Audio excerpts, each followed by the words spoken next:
ሰላም ጤና ይስጥልኝ እንደምን ከረማችሁ። ይህ የኤቢ ሾው ዩቲዩብ ቻናል ነው። የኤቢ ሾው ዩቲዩብ ቻናል በግብርና ፕሮግራሞች ላይ የሚያተኩር የዩቲዩብ ቻናል ነው ማለት ነው። በተለይ የተለያዩ የግብርና ስራዎችን፣ ልምዶችን የምናቀርብበት እና ሰስተነብል አግሪካልቸራልን ወይም ኦርጋኒክ ፋርሚንግን ፕሮሞት የምናደርግበት ሀሳብ የሚካሄድበት ነው። ለዚህ የዩቲዩብ ቻናል አዲስ ከሆናችሁ ሰብስክራይብ በማድረግ የደወል ምልክቷንም በመጫን ኖቲፊኬሽኑ እንዲደርሳችሁ ማድረግ ትችላላችሁ ማለት ነው። ዛሬም እንደተለመደው እንግዲህ አንድ ሀሳብ ይዘን መጥተናል። በተለይ ግብርና ውስጥ እንግዲህ ብዙ ሀሳቦች አሉ። የዛሬው ሀሳብ እንግዲህ ብርቱካን በተለይ በጓሯችሁ ኖሯችሁ ጣፋጭ አልሆን ብሎ ካስቸገራችሁ ልታደርጓቸው የምትችሏቸውን ሚስጥሩ ልነግራችሁ።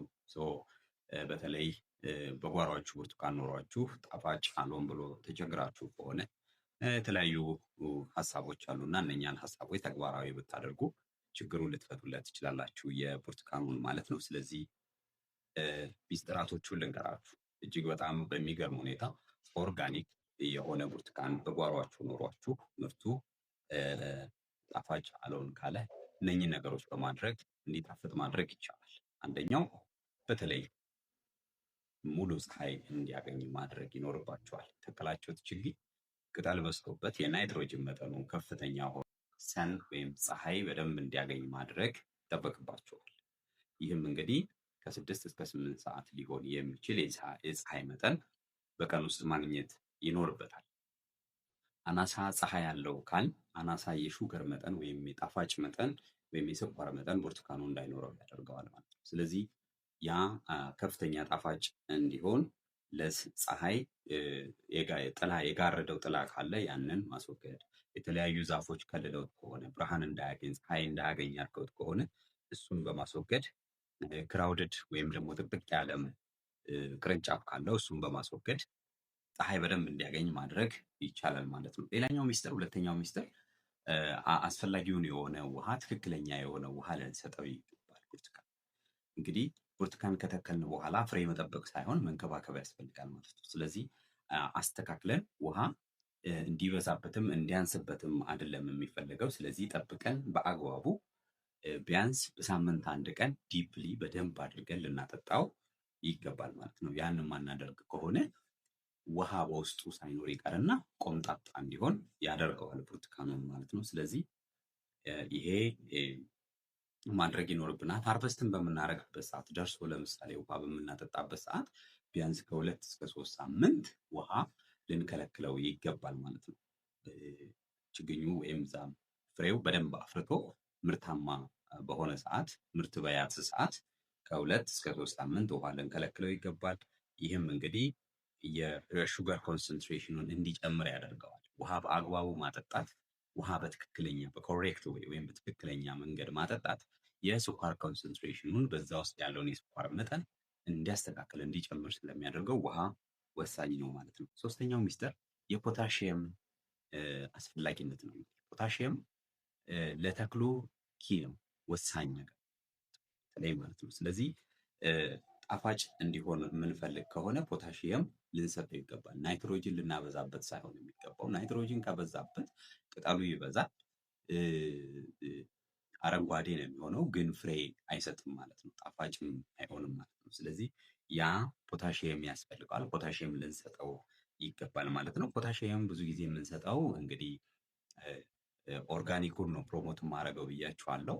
አመድ ብናደርግበት፣ በተለይ የእንጨት አመድ ከኮምፖስት ጋር ቀላቅለን አፈሩ ጋር ብናደርግለት፣ ችግኙ ወይም ዛፉ ያለበት አፈርን ብንቀላቅልለት ፖታሲየም በቀላሉ ማግኘት ስለሚችል እንዲጣፍጥ ያደርገዋል ማለት ነው። ስለዚህ ቱማች ናይትሮጅን የሚኖረው ከሆነ የጣፋጭ ናይትሮጅን በበዛ ቁጥር የጣፋጭ መጠኑ እየቀነሰ መራራ እንዲሆን ነው የሚያደርገው። ስለዚህ ፖታሽየም በደንብ እንዲኖረው ማድረግ የብርቱካኑን ጣፋጭ እንዲሆን ያደርገዋል ማለት ነው። አራተኛው ሚስጥር በተለይ በከፍተኛ ሁኔታ ፍሬ ይዞ ከሆነ ዛፉ በጣም አፍርቶ ከሆነ ልናሳሳለት ይገባል። ሳይደርሱ የተወሰኑ ፍሩቶችን ከላዩ ላይ ቀንጥሰን ልንጥልለት ይገባል ማለት ነው። ምክንያቱም ስትረስ ውስጥ እንዳይገባ ያደርገዋል ማለት ነው። ስለዚህ እጅግ በጣም ብዙ ፍሬ ከያዘ ጣፋጭ አይሆንም ብርቱካን ብዙ ጊዜ። ስለዚህ እሱ መቀነስ መቻል አለበት። ኤክሰስ የሆነውን ወይም ብዙ የበዛውን ልናስወግድለት ይገባል ማለት ነው። ያም እንግዲህ ስፔስ እንዲኖረው ያደርገዋል። በቂ የሆነ ምግብ እንዲያገኝ ያደርገዋል። በቂ የሆነ ፍሩት፣ በቂ የሆነ ውሃ እንዲኖር ያደርገውና የስኳር መጠኑን በቂ እንዲሆን ስለሚያደርገው መጣፈጥ ይጀምራል ማለት ነው። አምስተኛው ሚስጥር ሃርቨስት ስታደርጉ በትክክለኛ ሰዓት ሃርቨስት ማድረግ አለበት። ብርቱካን ሳይደርስ ይጣፍጣል ወይም ይበስላል ብሎ ማውረድ ተገቢ አይደለም። መልኩ ሊቀይር ይገባል። ወደ መብሰል ደረጃ ሲደርስ ነው ሃርቨስት ልናደርገው የሚገባው እንጂ ሳይደርስ ሃርቨስት የምናደርገው ከሆነ ትክክለኛ ብርቱካን ጣፋጭም አይሆንም። ሁለተኛ ትክክለኛ ብርቱካንም ሆኖ ልንጠቀምበት ስለማንችል ይሄ ብታደርጉት ተግባራዊ ብታደርጉት እጅግ በጣም አስፈላጊ ነው ማለት ነው። በተለይ በእጅ ነካ ነካ አድርጋችሁ ብታዩት አንዳንዴ ከቨሩ ወይም ብርቱካኑ ጠንካራ ቢሆን ከሆነ ያ እንዳልበሰለ ያስታውቃል።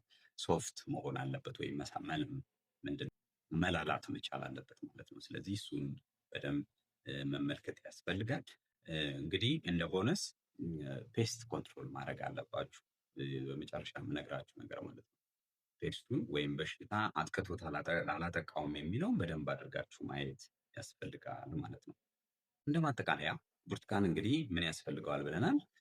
ሙሉ ፀሐይ ብርሃን ማግኘት መቻል አለበት። ያ ካልሆነ ምርት ስለማይሰጥ ማለት ነው።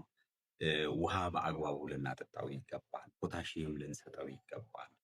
የበዛ ፍሩት ካለ ልንቀንስለት ይገባል እና በደረሰ ሰዓት ሃርቨስት ልናደርገው ይገባል እንጂ ቀድመን ሃርቨስት ማድረግ አይጠበቅብንም። ሌላኛው ፔስት ኮንትሮል ማድረግ ያስፈልጋል ማለት ነው። እነኝን ካደረግን ጣፋጭ ብርቱካን ልንመገብ እንችላለን ማለት ነው። እነኝን ካላደረግን ግን የተከልነው ብርቱካን ጣፋጭ ሳይሆን ይቀርና የምንቸገርበት ሁኔታ ይከሰታል። ስለዚህ ይሄን በማድረግ ጣፋጭ ብርቱካን እንድትመገቡ እመክራለሁ። እንግዲህ ሀሳቡን ከወደዳችሁት፣ ቻናሉን ከወደዳችሁት ሰብስክራይብ በማድረግ ቤተሰብ እንድትሆኑ ጠይቃለሁ። ስለተከታተላችሁኝ፣ ስለምትደግፉኝ፣ ስለምታግዙኝ፣ ስለምታበረታቱኝ እጅግ አድርጌ አመሰግናለሁ። ሰላም ጤና ይስጥልኝ።